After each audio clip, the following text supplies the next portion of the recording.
Birthday to you বলো বেটা। পাপা। Hello বন্ধুরা, কেমন আছো তোমরা সবাই? আশা করি তোমরা সবাই খুব ভালো আছো, আমরাও খুব ভালো আছি।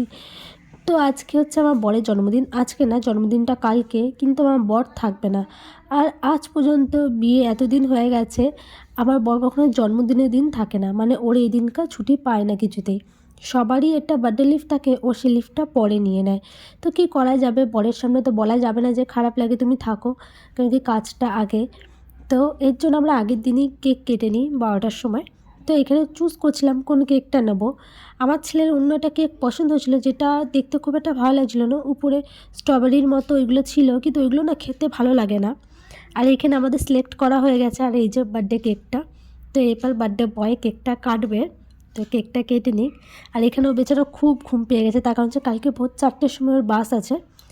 তো ওকে তাড়াতাড়ি কোনো রকমে উঠিয়েছি, ও তো ঘুমাচ্ছিল, ওকে কোনো রকমে উঠিয়ে বললাম একটু কেকটা কাটো। ছেলেটাও জেগে রয়েছে।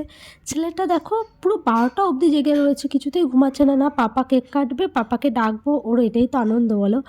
তো এই তো ওর কেক কেটে দিয়েছে, এবার সবাইকে একটু কেকটা খাইয়ে দিক।